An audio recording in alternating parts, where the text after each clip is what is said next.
Hey, good morning. Have you ever noticed that every year as Christmas gets closer, something starts happening to people and maybe it's happening to you as well? There seems to be more dread than excitement. The pressure rises, old memories wake up, expectations get bigger, and suddenly the season that's supposed to feel like it's the most wonderful time of the year doesn't really feel that way. Hi, I'm Dr. Connie Numbers, and today we're going to talk about the three emotional stressors that show up every holiday season and what you can do to ease them so your holidays feel more manageable, less draining, and more enjoyable. And by the end of this video, you'll know exactly how to take care of yourself this season without guilt. So let's dive in.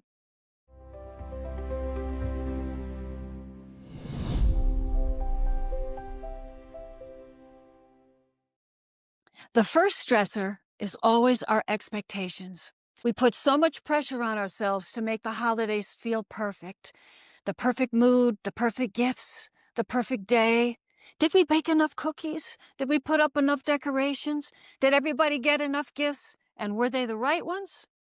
That's why at the end of the day, we ask, did you have a good Christmas? But what we're really asking is, did I do enough? I mean, you're exhausted. You can't wait for the day to be over, but you want reassurance that you did good. And TV doesn't help. Every Christmas movie ends with love, healing, and harmony. Every commercial shows families laughing, hugging, giving perfect gifts. No one's arguing. No one's stressed. Just cozy sweaters and magical moments. So if your life doesn't look like that, you can end up feeling like you're falling short. So what can you do about these expectations? Lower them. You don't have to create a perfect holiday. You don't have to turn your life into a Hallmark movie. Let the day be human, not perfect. Here's what I would like to see you do. Choose one or two things that really matter to you this year and let everything else be optional. Maybe it's a quiet morning with coffee before the day begins. Maybe it's baking those cookies you genuinely love to give. Maybe it's watching one Christmas movie with someone you love or attending one gathering, not 5. Maybe it's lighting a candle for someone you miss, going to church, taking a walk, or staying in your PJs all day. These don't have to be big. They just have to matter to you. And when you choose them, the pressure to do everything just falls away. The holiday becomes something you can enjoy, not something you're trying to survive. But here's what's important to remember. If you want to feel different this year, you need to choose love for yourself instead of sacrificing your joy for everyone else. You are important, you matter, you count. Now, the second emotional stressor is the pressure to feel a certain way. You're supposed to feel joyful and grateful and excited. You're supposed to be in the Christmas spirit. But what if you're not? What happens when you're tired, overwhelmed, lonely, grieving, or simply not in the mood? For a lot of people, this pressure starts with nostalgia because we remember what Christmas felt like when we were 6. The excitement, the wonder, the anticipation, and unconsciously, we still want to feel that same magic now, even though we're grown. But we're different. Life is different, and it's supposed to be different. We have to come to an acceptance of that. And then there's grief. You know, grief doesn't take a holiday. The holidays are a reminder that someone we loved isn't here. And everywhere we look, TV, movies, commercials, social media, we see images of joy and togetherness. And when you're grieving, that really hurts. It can feel like you're living in a different world than everyone else. But here's the thing. It's just not grief for who you lost. There's another kind of grief, a grief for what you never had. Because for some, every Christmas came with uncertainty. Someone's drinking too much. Someone's angry. Someone's unpredictable. The presence might have been there, but the safety wasn't. Joy wasn't. Peace wasn't. And that kind of grief rises up at this time of year. Grief for the childhood you should have had, grief for the family you wish you came from, and grief for the holiday you never really got to experience. So yes, there are many reasons the holidays don't feel joyful, and you are not wrong for feeling any of them. So what can you do about this emotional stressor? This. Let yourself feel what you actually feel without making yourself wrong for it. Your stress only grows when you fight your own emotions. But the moment you say, it's okay that I feel this way, you take the pressure off of yourself. As one of my patients tells me every single year, I'm not putting up a tree, I'm not going to parties, and I'm not doing anything I don't want to do.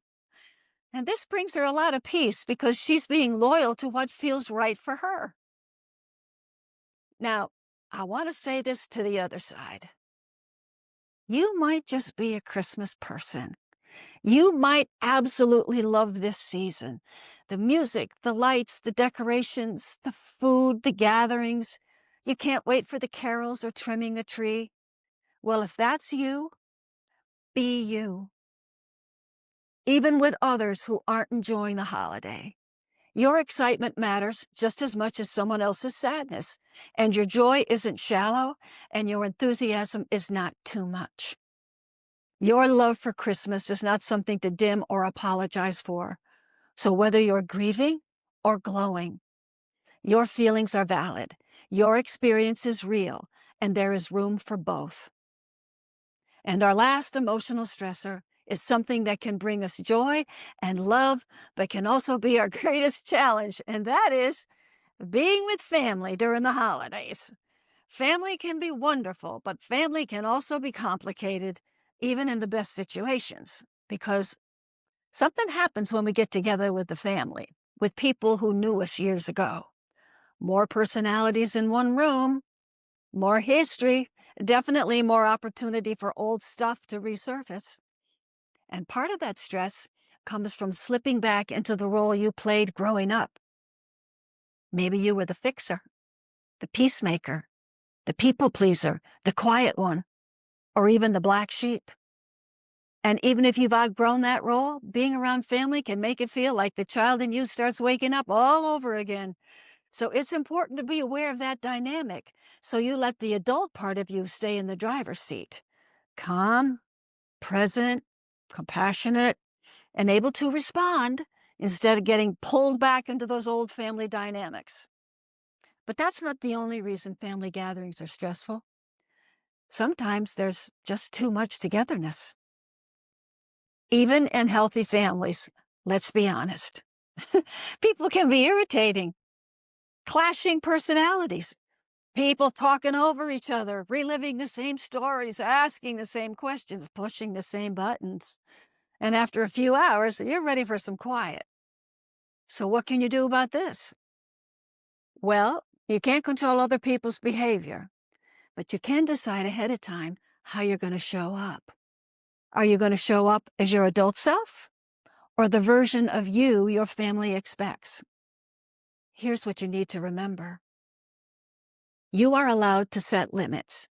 You're allowed to step away, take a break, and go outside. You're allowed to have a voice. You're allowed to say no. And you're allowed to let people be who they are without taking responsibility for what they feel. So if you really want to be less stressed, be your true self as much as you're comfortable with. Talk to your favorite person and limit your conversations with those who push your buttons. Now, let me reverse this one for a moment as well, because for some people, being with family is the best part of Christmas. It's the laughter, the familiar voices, the traditions, and the ease of being around people who've known you forever. If that's you, you celebrate that. You don't have to downplay it or feel guilty because other people have a harder time. Your joy is just as valid as someone else's struggle. So whether family fills you up or drains you, The truth is the same. You get to take care of yourself. You get to show up honestly, and you get to choose how you want to spend your time this holiday season. So, as you move through this holiday season, I want you to remember something important. Yes, you have many responsibilities, but one of those responsibilities is you. So take care of yourself. Lower your expectations. Let your feelings be what they are and decide ahead of time how you want to show up. When you give yourself that kind of love and permission, the holidays stop feeling like a performance and start feeling like a real experience again. So if this video helped you feel a little lighter, I hope, or a little more understood, I'd love for you to stay connected with me. So go ahead and hit the like button because it lets YouTube know this message matters. And I'd really love to hear from you in the comments. Which of these 3 stressors shows up for you the most? And also, I want you to know that your privacy is completely protected here. Only your YouTube username shows up, never your email. And if you liked this video, I think you'd really love this one called Take Back Your Energy, where I show you how to protect yourself from people who drain you, especially during the holidays. And I'd also like to announce that we have a new free PDF document that you might be interested in. It's called 3 Things Your Soul Wants You to Know Today, and it's available online right below here for download. So thank you so much for spending time with me today. Please take good care of yourself this season. You deserve that kind of love. And always, always remember, there really is no one worth knowing more than you.